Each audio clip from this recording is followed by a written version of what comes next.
Good afternoon, dear teachers. My name is Yulia. I'm a marketing specialist at the Grade Education Center, Kyiv, Ukraine.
Classroom management. By the way, Andrii is the author of the online course on our platform, Superb ESL, EFL Classroom Management. Only going to talk about classroom management, but he's also a few things about his course and what's in the course. And you can visit our website, grade.university, and try a free you decide to buy it. Yeah. So Andrii, questions? We'll have questions from you can type your questions in the chat boxes or in the comments wherever you're watching us on Instagram.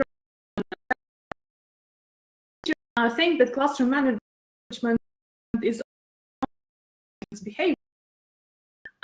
Is it behavior about EFL or something different?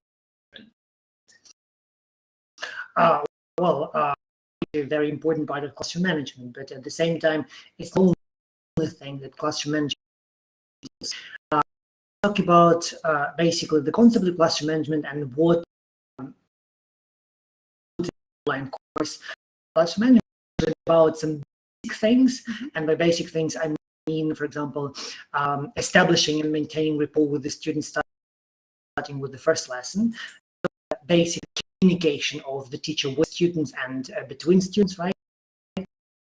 So this is about interaction, and also this has to do with basically the teacher talks. Everyone actually knows things related to teacher talking time, so that's the classroom. And in addition to this, also in the course, we focus on things that we call task cycle. Basically, about tasks, we divide it into steps, right? The teacher tells students what to do or instructions. Then when students complete the task and the teacher actually checks what the students are doing, the students' activity, and also about giving feedback. So basically telling. So all of these together basically make a cohesive kind of which we call task cycle. And in this basics discussed in detail, as well as that we also focus on problem in online classroom, right? There is some teaching offline and online, and things that, as you mentioned, problems with students, with their behavior, things related to tasks, timing, and other things. So basically, in this course, we try to include all the most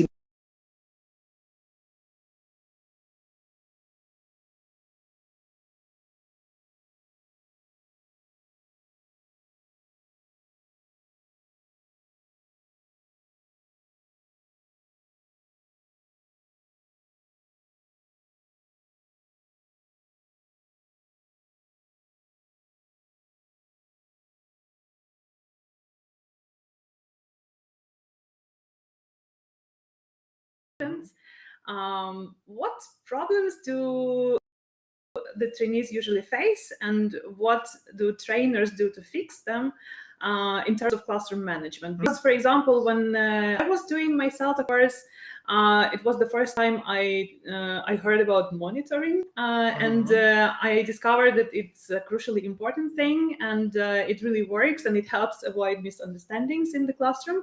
Can you share some examples from your teacher training practice? Right. So when we talk about the CELTA course, or maybe CELT-P or CELTA course, classroom management is the basics. So basically, training starts with these things. And when we talk about monitoring, of course, like there are quite a few course participants who learn what's monitoring, why we do it, and how we do it. And basically, this is a very important tool for teachers to know what the students are doing, how the students are doing things, and how to help them. And related to the 6 things I mentioned earlier, right, we can actually talk about different kinds of problems. So with rapport, we could talk about things related to being able to engage students in activities, to set the tone of the lesson, to get them interested, to motivate them, not just in the first lesson, but kind of establish and maintain this connection with students throughout, for example, the course.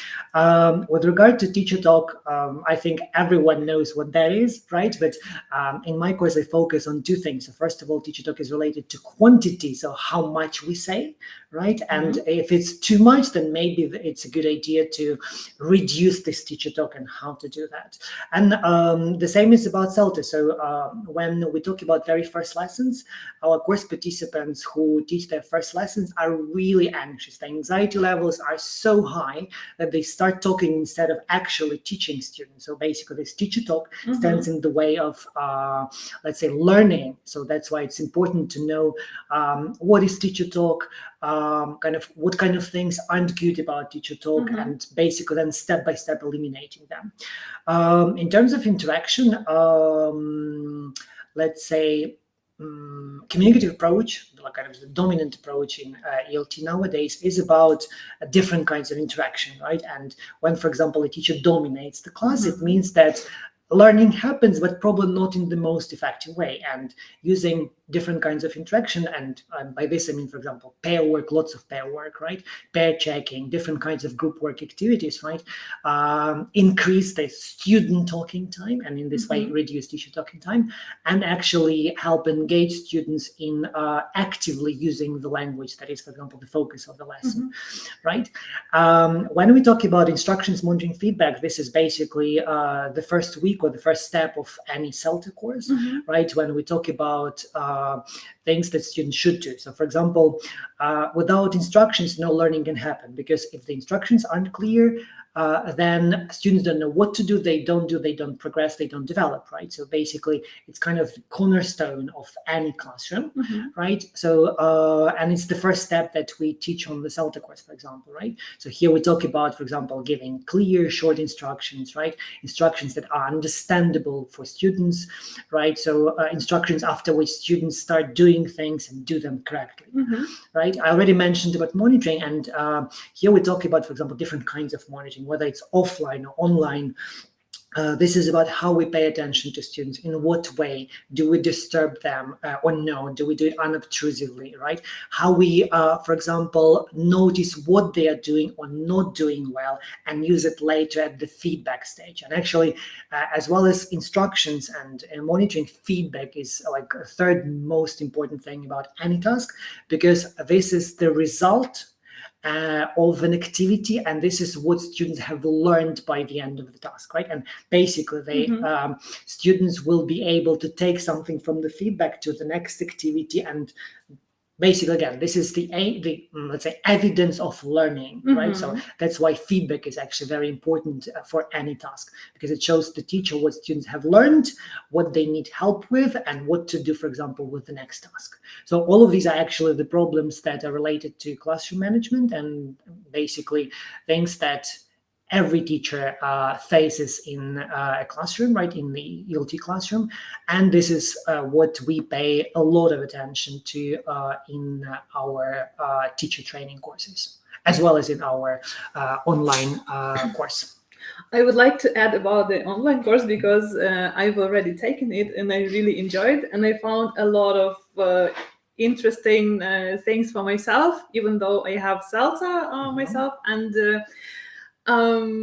I remember a few interesting things like how to give proper instructions, and some teachers might think that this is a rude to give instructions in such way. That you have to be polite and use some words like thank you, please, and could you, and so on. But if you do the course, you will know the way how to instruct your students properly, and Andrii has written it in his course. And he has a lot of demos, a lot of videos on how to monitor. I also was super excited when I saw that there are so many ways to monitor your students, and they are all explained. What is the good way, what is the bad way, and everything is in the course, so it's super useful. Let's talk about those things a little bit more in detail. Why is building rapport with students important? So as we talked about, classroom management is the foundation of any cooperation in the classroom. Rapport is the first step to kind of classroom interaction. So when we talk about our very first lesson, very first minute of the lesson, right, the teacher is someone who needs to set the tone, right, sets the tone of the lesson, of the course, need to find ways to talk to students, to engage them, to get them interested, as I mentioned earlier, right? So basically establishing rapport or finding ways to communicate with students in a way so that they're engaged is actually number one point any teacher needs to do when they step into the classroom or when they start their online lesson. So basically, this has to do a lot with motivation. So students that are engaged are students that learn, students that like doing that, students that will continue doing that, right? So basically, and the primary role of a teacher is actually of a motivator, but maybe not explicitly, but I would say implicitly. And also, in addition to this, when we talk about establishing rapport, so making the first steps, this is about what we do in order to maintain this relationship with our students, right? So this is not what we do only at the beginning. For example, kind of smiling, asking them some personal questions whenever it's relevant, right? Being interested in what they are saying, asking for more information, sharing some personal information of ours, and then asking them some things like that, right? So there are lots of little things that we do during the lesson to actually engage students and to not only establish this rapport, but to maintain. And when we talk about any classroom, I think being in a way friends with students, maintaining or creating a more informal atmosphere, because learning isn't just about passing knowledge and receiving it, right? This is about basically some conditions that we create under which students actually learn. And rapport is, I would say, kind of a prerequisite to good learning, because if students are interested, if they're engaged, if they like what they're doing, if they're positively minded, then learning happens in an easier way. So basically, in this way, kind of it's a door that opens up kind of learning for students. And engaged, again, a student is a student who moves on, who moves forward. So basically, that's why rapport is very important for kind of any EFL teacher, any classroom, and any lesson. Yeah, it's important not only to establish, but also to maintain it during the course. Yeah, exactly, because when we talk about, for example, one lesson, of course, it's kind of quite easy to get students engaged within 90 minutes. Yeah. But if you talk about, for example, a course of 30 classes, 50 classes, or more than that, right? So this rapport is something that keeps students on task, keeps students on learning, right? And basically, again, this is a very important motivating factor. Right, and there are a lot of things that we as teachers can do in order to motivate our students. Of course, it's not limited to rapport only. When we have established a good relationship with our students, our next step is to set up the task for students. I have a question. What is the best way to set up the task for students? Can you comment on this? Yeah, I'll be a bit more kind of abstract here at the beginning. So when we talk about a good way to set up tasks, I'd say that these are instructions that are prepared, kind of well planned, practiced, right? And as a result, well delivered.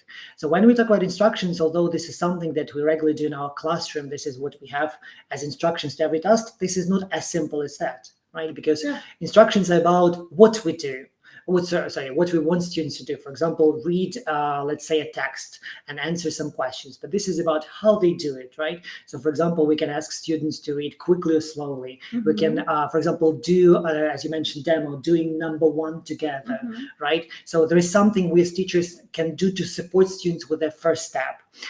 Also, a very important kind of part of instructions is actually making sure that students really understand what they have to do, right? And this is what we call instruction checking questions, or questions to check. And I'd say that they are very important for example, complicated or long instructions, for speaking tasks, where there are a lot of steps in the instructions. So basically, all of these make instructions, but in addition to this, maybe I'd add the language that we use when we give instructions. If these are lower levels, so the language should be appropriate for the level of the students, or should be graded. So we, for example, as experts in English at C1 or C2 levels, right, we still need to simplify our language so that students understand what to do, because if students don't understand what they have to do, they don't do it, right? So that's why we need to kind of grade these instructions. And of course, as I mentioned earlier, teacher talking time, right? So the shorter our instructions are, but in a quality way, the easier it's to understand. They are understandable for our students, right? So all of these actually make instructions clear, effective, and students on task. So is it okay if I say, like, what is the best way to say it? Could you please open your books, or open your books? Yeah, so this is kind of a junction between instructions and teacher talking time. Many course participants at our teacher training courses actually, because of their kind of natural, I would say, predisposition way, they tend to use kind of polite forms, like, could you please, why don't you, or stuff like this, right? But when we talk about instructions, the main thing is for instructions to be clear, right? So if we use these long questions, right, or the embedded questions and stuff like this, right? So lower level students have problems getting the gist. So if I say, could you please read the text quickly? So then looks like the first part of these instructions will be maybe not vague, but like lower level students will take time to process it, right? But the main thing is read quickly, right? So why not chop it and kind of focus on the main thing? And usually when we talk about instructions, we talk about using imperatives, right? So let's say, in contrast to being polite, right, using imperatives doesn't mean that I'm kind of I'm giving orders, right? But I'm direct, right? And by saying less, right, I make basically this makes sure that students understand this better. So it's not about being polite. This is about being clear. So that's why saying less might result in students doing things better. Yeah, absolutely. All right. Many teachers, let's talk about monitoring. Many teachers think that it's a waste of time. And the main reason for this is that teachers consider it to be distracting. Students start paying attention to the teacher when the teacher walks around the classroom.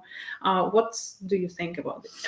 Well, in some way, monitoring, basically, if we talk about an offline classroom, going around the room and checking what students are doing might be distracting, or I use the term obtrusive, right? But this depends on how we do that, right? So monitoring can be useful, can be unobtrusive, right? And we need to know how to do this. So basically, when we talk about monitoring, we actually need to find a way to check what students are doing without letting them distracted, without getting them distracted, which means that there are certain ways how we do that. So for example, in an offline classroom, we might go around the room and kind of get closer to students, but not very close, and kind of see what they are doing.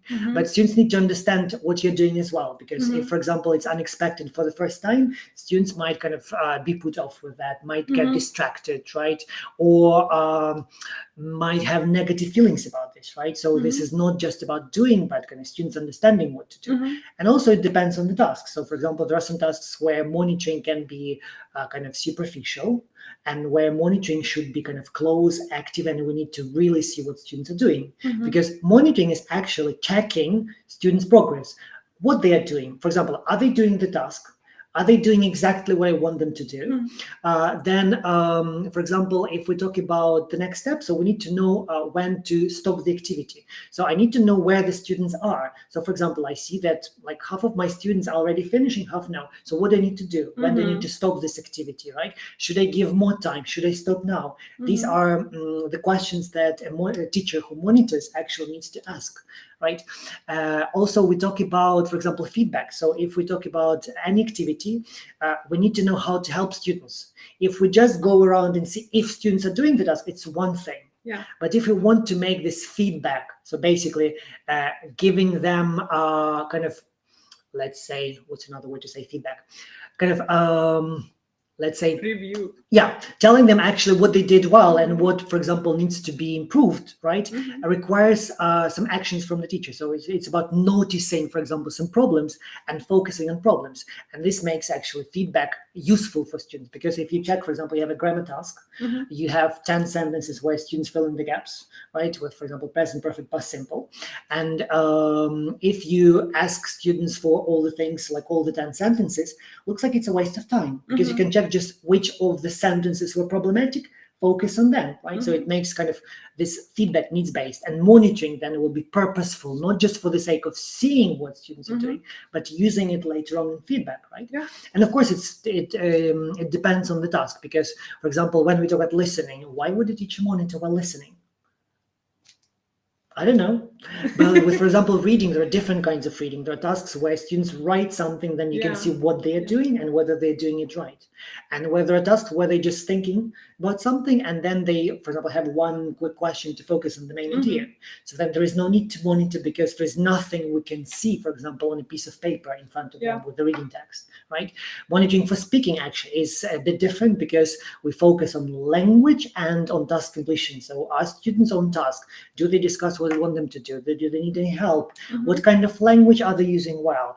Do they use, for example, the language in focus well? Or maybe there is something I can take for the feedback, right? So basically, this is something that I would say, like, these are the main points of any speaking activity and what kind of goes in the head of any teacher when they're monitoring. Yeah, I see. How many monitoring techniques will the teachers learn in your course?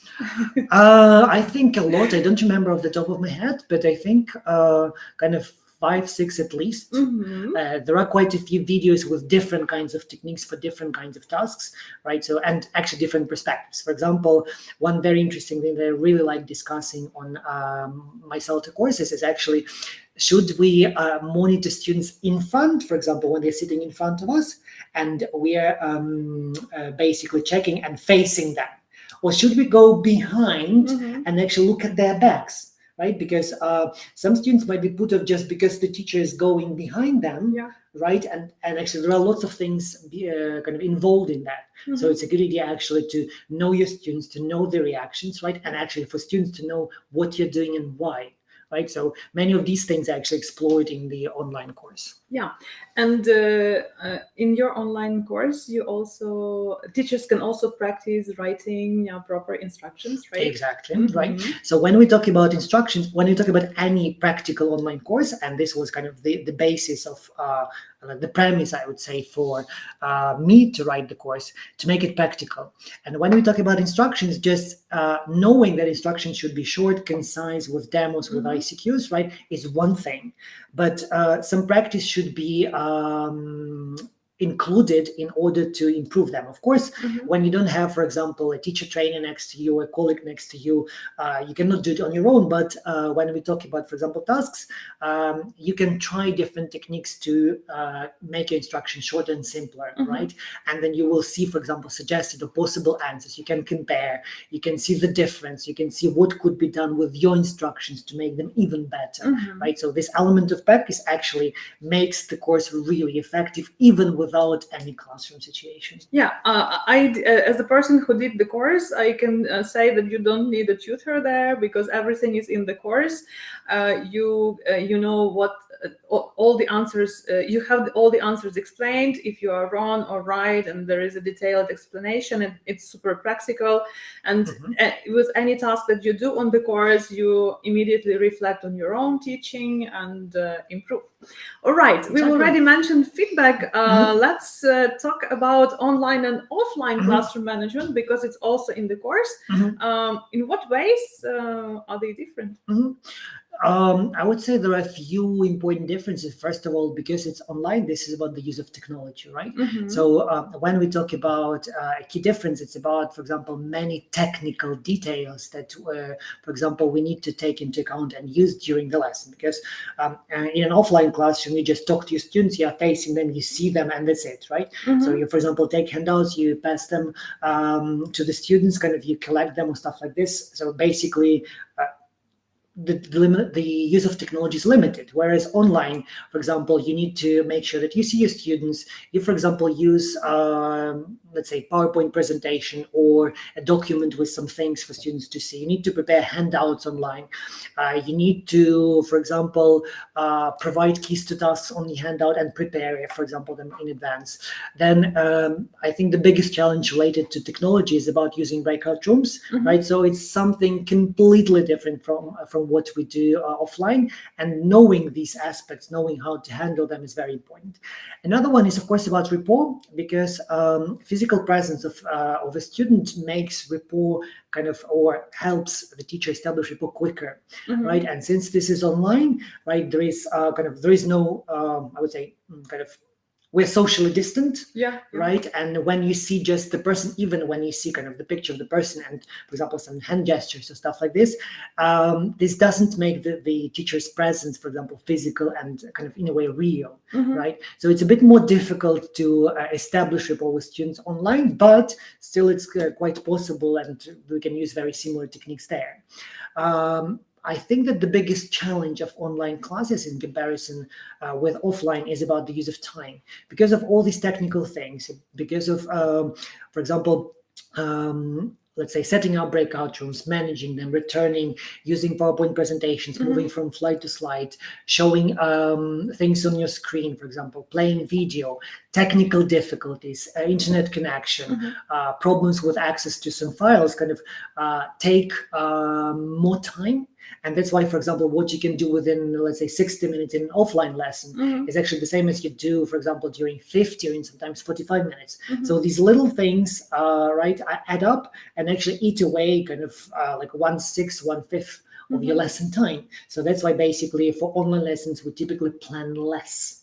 Right. Of course, we can actually have some flexible stages, kind of some backup plans, right? But you do, or you can physically do a bit more in an offline classroom rather than online. Yeah, and also because of the use of technology, Zoom features and everything, there are many more things that we need to anticipate in terms of problems, right? So, for example, if I have a poor internet connection, what I as a teacher can do? We don't have this problem offline, right? But we need to know how to fix this. So, for example, switching to our mobile internet, right? But our students need to know that we experience these difficulties, right? So maybe we need to have a Telegram or Viber chat where we inform our students, right? So basically, there are many things that we need to think about. So there are many more problems related to these technological difficulties, right? The use of technology, let's call them this way, that we as teachers need to anticipate and actually be able to handle, for example, in real time. And when we anticipate them, so we basically have kind of a ready solution to use, right? So I think all these like 4 things are the biggest differences that make classroom management online a bit more challenging, I would say, than offline classes. Yeah, but in your course, teachers find many solutions. And Andrii has the whole unit devoted to problems and solutions, but I've prepared some problems that are not in the course. And this is going to be like the most interesting part now, okay? So let's look at some common problems teachers face. And as a super experienced teacher and super passionate teacher trainer, could you give us some advice? Sure. Okay, I repeated the instructions 5 times, but my students still ask me what they have to do. Yeah, I think that's quite a typical situation. And I'd say, first, why do we need to repeat 5 times? For example, the most important thing, one of the most important things that we do while giving instruction is to attract students' attention, because if we have their attention, so it's likely that they follow. One of like the number one reason. Number two, we might, for example, use more complex language, right? Students don't understand, and even if we repeat it in the same way, right, like it doesn't help. Number three, we might use longer sentences, and lower level students, for example, might have difficulty kind of catching the main thing, right? Number four, instead of repeating, we might, for example, ask questions to check understanding. Number five, we might actually support visually some parts of our instructions on a slide or in a document and show them on the screen, right? So instead of repeating, we may actually show them on the screen and then ask students some questions, right? So there are quite a few things that make instructions problematic, right? But at the same time, there are many things we can do to help them. So repeating, more than I think twice doesn't make instructions effective, because if you see students don't understand, make instructions simpler. Let's say use shorter sentences, or maybe try to paraphrase. And again, if, for example, we have a classroom, students in the classroom, so maybe there are only some students that don't understand. Maybe they don't have enough language to understand, right? So maybe again we need to grade our instructions even more, right? Or a typical problem related to teacher talk is about speaking fast.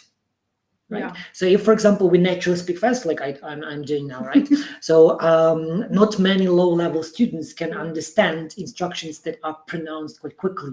Yeah. Right, and that's a problem, right? So we as teachers actually need to understand what's the problem with the instructions we give, right? Because just repeating kind of doesn't help.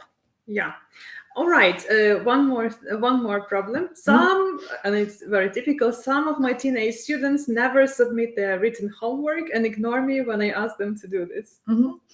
I think quite a typical again situation, but I think that the first thing that we as teachers need to do is to find out the reason, right? Because there might be different reasons why a teenager doesn't do their written homework. And by written homework, do you mean something like a mini essay or stuff like this, right? Yeah. So first of all, let's say not many actually teenagers, not many students in general actually like writing. And if, for example, you ask your teenagers to write, let's say, an essay of 5 paragraphs, well, it's really difficult. Like, we don't write essays in our native language. So why do we expect our teenage students to write that in English and at home? Yeah. Another thing would be, I'm thinking proactively, like before this, right? So maybe it's a good idea to give them to write like 1 or more, or kind of 2 paragraphs instead of the whole essay, right? Or a good idea will be to kind of help them understand how to write essays in the classroom, start doing that as students finish, right? So basically, this is like, why do we give extended writing tasks to teenagers for home? Of course, the situation is different with exam classes, right? But again, this is about how we set it up, how we choose, right? And there might be some other reasons, like teenagers might not be willing to do that because, let's say, they don't have time, or they have some other priorities. Yeah, some teenagers are very busy, and when you know, for example, that they have on the timetable, they have lots of activities when they come home at, for example, 10 p.m. and then they go to school, and then basically kind of doing like lots of things, right? And writing, for example, an essay takes time, right? It's not something like for 5 minutes. Right.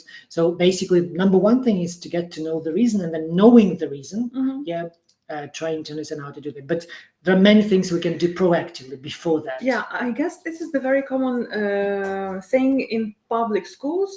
For example, my son always gets his writing for homework. Like, they do some activities in the classroom, but for example, the whole writing unit of the book is for homework. Right. And he really hates it. Yeah, that's the reason, right? Because if, for example, a student doesn't like it, doesn't know how to do it, doesn't have experience doing that, of course, it's kind of a barrier there, right? And another thing that might be kind of demotivating for teenagers, if, for example, they have their written task back with things corrected and lots of things corrected, especially in red, like my personal kind of not problem, but something that I don't really like, right? So if there are lots of things that are wrong, right, so it discourages a teenager, discourages a student, right? So that's about like a whole lot of things related to that. I guess it's a common problem also for public school teachers. In a 45-minute lesson, I have time for only checking homework and presenting new grammar, and there is no time left for practice. What could you Yeah, I recommend? think that might have to do with planning. So, for example, and the way we actually handle, let's say, homework checking and like you mentioned, language clarification, right? Yeah, presenting new grammar. Yeah. So, for example, when we talk about home task, a good idea actually, and this is what we do, for example, at grade, when we set home task, we actually provide students with the keys. It might not work with teenagers, that's a separate story, right? But for example, if these are adults, if they understand why they learn language, so they will first do the task, then check with the keys, and then ask the teacher just the questions that they have. Right? So instead of spending 30 minutes, for example, during the class or at the beginning of the class on checking home tasks, we can actually do it much more quickly, right? That also depends on the kind of home task, right? But again, when we set home tasks, think about, for example, how much time it will take for students to do, how much time it will take to check. So instead of spending 30 minutes, we can spend 5-10 minutes. And this is a skill that should be developed. So if you teach your students how to do the homework and how to check it, right? So it will be much easier then for you to handle it next time, and takes less time. And with, you mentioned presenting language, right? So it also is about kind of how selective we are in terms of what we present, how we present. Is it necessary, for example, for the lesson? Because if we talk about any language lesson, like vocabulary, grammar, there are two very important components: presenting the language and practicing it. Right? So if we present it in class, then we need to find time to practice. So that's why this is about at what time we start this clarification or this presentation. If we have 45 minutes, we could, for example, have something like an introductory part where we check home task, then talk about the lesson topic, for example, 10 minutes for home task, then 5 minutes for this leading activity, then presentation 10 minutes, and then we have something like 20 minutes left for practice. Right? So that actually is the way we plan time and then use it in the lesson, right? Kind of the way to optimize. Of course, that depends on circumstances, context, right? The type of language, the type of lesson, the students that you have, right? Different circumstances, right? But I'd say that it comes down to planning and the use of time in the first place.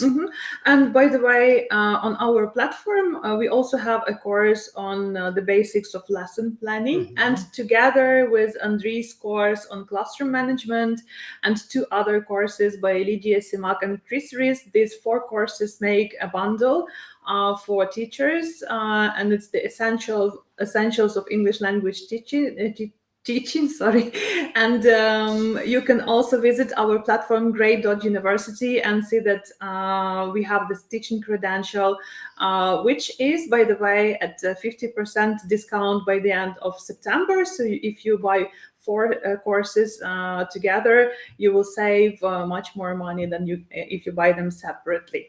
And one more thing we have on our platform, we have a free video library with dozens of sessions, including Andrii's sessions, Chris's, Lida's, and of other teacher trainers from Grade University and Grade Teacher Training. I guess there are more than at around 50 videos right now. And they are going to be regularly added to the video library. One more super interesting question, and maybe then we will answer the questions from our audience. Okay. Some teachers think that it's a good idea, and it's a real example, to give students a word list before we start the unit. So at the end of the book, there are word lists for units, and I know that some teachers like doing this, and they always give this as homework to translate and to learn the vocabulary for the whole unit in advance. And the reason for this is saving time during the lessons, because I don't have to explain each and every word when we read texts. Yeah, so I think there are a few things here. So first of all, when it's about lists of words, we have just words in English, right? So we don't have any context or situation in which this word is used, right? And there might be like a few different meanings. So basically, if we give this word list without context, it might not be that useful, right? Or students might not clearly understand it. Also, when we talk about word lists, just knowing translation doesn't always help understand clearly the English equivalent, right? Because the same word in English and, for example, Ukrainian might be similar, but there are differences in meaning. Or in Ukraine, might use more words to explain this, right? So context is number one. Number two, and this is my personal belief, and I think many teacher trainers will agree with me, that language should be presented and practiced in class, because I'd say that, like, I really like it, and I think that it's really important to create conditions in the classroom to present and practice this language. Because students, when they're left alone at home, what can they do? They can do gap-fill tasks. They can, for example, if they're eager to do, they can, for example, create some stories with those tasks, which makes them use these words, right?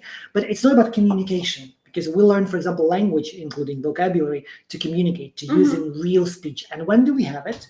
In the classroom, with students, with the teacher. So that's why kind of, I'd say, word lists are useful to have when we review the language from a unit, right? When students already know the meaning, they can have all the words in one place. Yeah, this is more helpful. Yeah, but when we talk about just lists without any context, like for me personally, like I know that there are different approaches, but I don't find it really useful, right? And I might spend more time re-clarifying meaning or helping students understand rather than do that quickly and with all the things that we need. And there's one more important thing. When we talk about, for example, reading or listening, right? So texts or recordings, do we actually have to ask students, or do students need to know all the words, all the new words from reading and listening? These texts could be used for different purposes, for reading, right? For presenting language and for other purposes. So basically, there might not be any need for students to know everything. And when we talk about reading skills, for example, you might read an article where you'll find a few terms that you don't know. So does it mean that you won't understand the whole article? Right? So basically this reading is selective. So that's why it's about our approach, right? So in order to read the text and answer questions, we don't need to know all the words, like every word, right? So that's about the purpose, the aim of reading, and like we as teachers need to understand why students do this in the first place. Yeah, it's true. And we need to clarify the meaning and the form and all the things. And I can add one more thing. So something that students cannot do at home, they might not understand the form. So basically singular, plural, how they collocate with other words, or most importantly, pronunciation, right?